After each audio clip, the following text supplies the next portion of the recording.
इसमें मोदी साहब की एक वेरी सक्सेसफुल कैंपेन, उनके कामयाब इंटरनेशनल दौरे, उनकी इकोनॉमी, ग्लोबल साउथ को लीड करना, रियासतों में जहां जहां इलेक्शन थे उनमें खुद जाकर उन्होंने दौरे किए हैं। जो इंडिया का जो ओरिजिनल बेस था, जो जवाहरलाल नेहरू ने रखा था ऑफ सेक्युलर इंडिया, वो सेक्युलर इंडिया का बेस खत्म हो रहा है। अब एक हिंदू इंडिया बन रहा है और हिंदू इंडिया के साथ इंडिया की जो मजबूती थी, इसके साथ हुआ ये कि एक मेजॉरिटेरियन उनको जो वोट मिलने शुरू हो गए, वो इतने वोट मिलने शुरू हो गए कि वो वन पार्टी डोमिनेट कर। ये फैसला मोहन भागवत करेगा जो आरएसएस का हेड है। तो नरेंद्र मोदी के कंपटीशन है अभी, उसके मुकाबले पे योगी बड़ा स्ट्रांग कैंडिडेट है, उत्तर प्रदेश का जो चीफ मिनिस्टर है। सो अब इन दोनों को अपनी कार्रवाई दिखानी है, योगी को भी और मोदी को भी, कि मोहन भागवत किससे ज्यादा राजी होता है कि उसको अगले इलेक्शन के बाद वजीर आजम के लिए नामजद करे। और इसीलिए अब दोनों बढ़ चढ़ कर मुसलमानों के खिलाफ और हिंदू धर्म के ऊपर और हिंदू राष्ट्र पे और अखंड भारत के ऊपर बहुत आवाजें बुलंद कर रहे हैं। अगर कांग्रेस का नेतृत्व 1947 में चाहता तो देश कभी विभाजित नहीं होता, पाकिस्तान नहीं बनता। जिनको यह भय था कि मुसलमान दंगे करेंगे, उनसे तो हम वैसे निपट लेते जैसे आज निपटते हैं। हजारों वर्षों से जो भारत एक भारत था, उस भारत को दो टुकड़ों में बांट दिया। कामयाब हो जाएगा कि इंडिया को फॉर एवर एक हिंदू इंडिया बना देगा, या पुशबैक आएगी आगे जाके।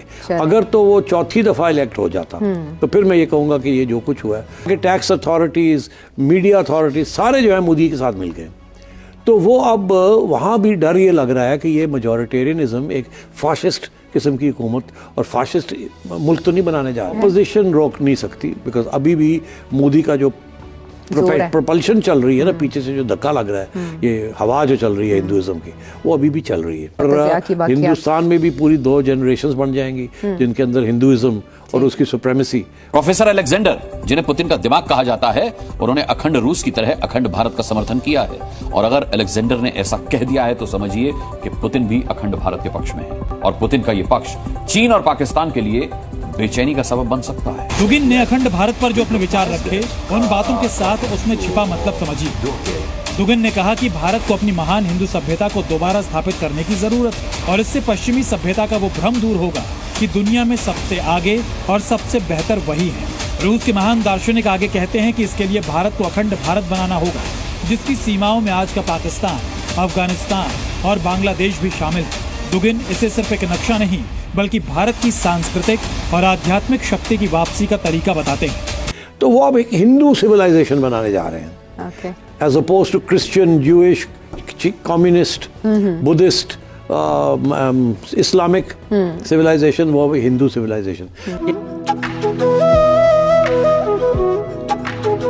नमस्कार दोस्तों, आज कई राज्यों के चुनाव और उपचुनाव के नतीजे आए हैं। इन राज्यों के नतीजों ने ये बता दिया है कि भारत में हिंदुत्व की लहर चल रही है। हरियाणा और महाराष्ट्र के नतीजों ने ये बता दिया है कि ये हिंदुत्व की लहर रुकने वाली नहीं है। जो लोग ये सोच रहे थे कि लोकसभा चुनाव में भाजपा की कम सीटें आई हैं, 2029 में ये मोदी को रोक लेंगे, लेकिन ऐसा होने वाला नहीं है। हिंदुत्व की लहर रुकने वाली नहीं है। भाजपा की जीत से भारत के विपक्ष के साथ साथ पाकिस्तान में भी मातम का माहौल है। दिन की तीसरी महत्वपूर्ण बात यह है कि अखंड भारत बनने से ही दुनिया मल्टीपोलर हो, यानी नई ताकतें बनेंगी। अब तक दुनिया में सिर्फ रूस और अमेरिका महाशक्ति थे, लेकिन इसके बाद भारत और चीन जैसे देश नई ताकत बन रहे हैं।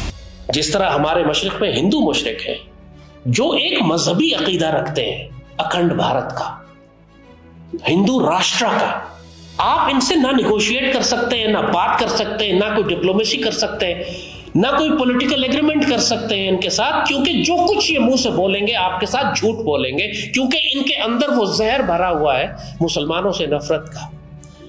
ये फैसला कर चुके हैं कि हमने हिंदुस्तान से मुसलमानों की जड़ें निकालनी है, एक एक मुसलमान को या ज़िबा करना है या उसको शुद्धि करके दोबारा हिंदू बनाना है, और उसके बाद हमने फैलकर पाकिस्तान को खत्म करना है अखंड भारत बनाने के लिए। आप इनको इस मकसद से पीछे नहीं हटा सकते। आपने जब भी इंगेज करना है हिंदू मुशरिकों के साथ, तो इनकी इस जहनियत को सामने रखना है, इनके इस इरादों को सामने रखना है।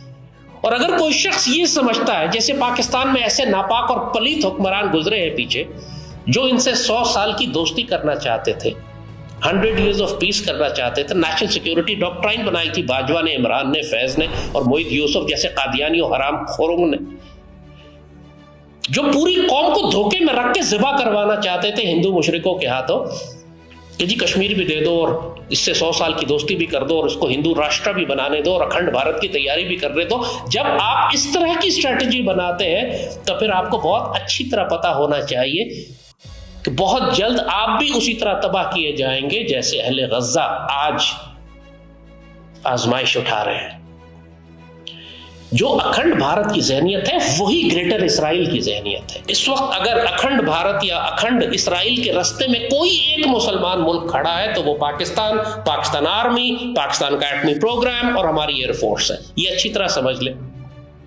तो इस वक्त जो भी पाकिस्तान में आवाज उठाता है या ये बकवास करता है कि ये जो दहशतगर्दी है इसके पीछे वर्दी है, मैं साफ कहूंगा उसको कत्ल कर दे, क्योंकि वो इसराइलियों के लिए और मुशरिकों के लिए काम कर रहा है और पाकिस्तान को गज़ा बनाने का काम कर रहा है।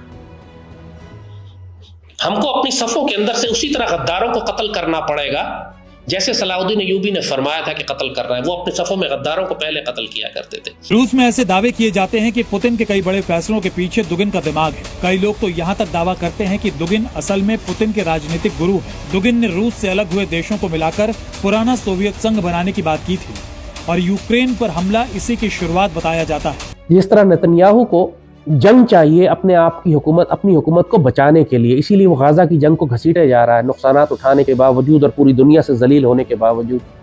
इसी तरह नरेंद्र मोदी को भी जंग चाहिए और खून चाहिए। जैद हामिद, मैं ये बात समझता हूँ बेटा कि हिंदुओं के खिलाफ जो नफरत है ये कहाँ से है और कहाँ से उत्पन्न होती, कहाँ से आती, और इतनी मजबूत क्यों नफरत है तुम लोगों के दिल में हिंदुओं के लिए। वो कोई दिक्कत नहीं है, वो कोई दिक्कत नहीं है। तुम जितनी बद्दुआएं दो, हमारा मुल्क और तरक्की करता चला जाएगा और तुम्हारा बेड़ागर्क होता जाएगा। वैसे घर जाके कभी अपने दादा का नाम पूछना। वो कौन था भैया, अमर अकबर एंथोनी में क्या नाम था? किशन लाल। किशन लाल है तुम्हारे दादा का नाम, समझे? चेक करो जरा, चेक करवाओ। तुम्हारे दादा का नाम किशन लाल है। किशन लाल का बेटा बाद में कन्वर्ट हो गया और तुम पैदा हो गए उस घर में, ठीक है? तो जैद हामिद और नाम ऐसे ऐसे लंबे चौड़े। जैद हामिद अक्सर कहता है गजवा हिंद, गजवा। किसने रोका भाई तुम्हें? किसने रोका है? एक दिन सारी आलम इस्लाम की फौजें आएंगी और वो गजवाए हिंद करेंगी। कपिल शर्मा की शो देख लेना, आएंगी गजवाए हिंद करेंगी। तुम्हें रोका है किसी ने? आ जाओ भाई। दोस्तों, ये पाकिस्तानी इस्लामिक जिहादी भारत को सेक्युलरिज्म का पाठ सिखा रहे हैं। इनके मुल्क पाकिस्तान में तो हिंदू, सिख, ईसाई डर डर कर जी रहे हैं। कब उन पर इस्लामिक जिहादी हमला कर दे पता नहीं। आए दिन हिंदू बच्चियों को जिहादी उठाकर ले जाते हैं। हिंदू मंदिरों की जो बर्बाद स्थिति पाकिस्तान में है वैसी कहीं नहीं है। 1947 में जो हिंदू 20 से 25% पाकिस्तान में थे, वही आज मुश्किल से 1 से 2% बचे हैं और आने वाले समय में ये भी खत्म हो जाएंगे। इस पर आपकी क्या राय है, कमेंट में जरूर बताएं।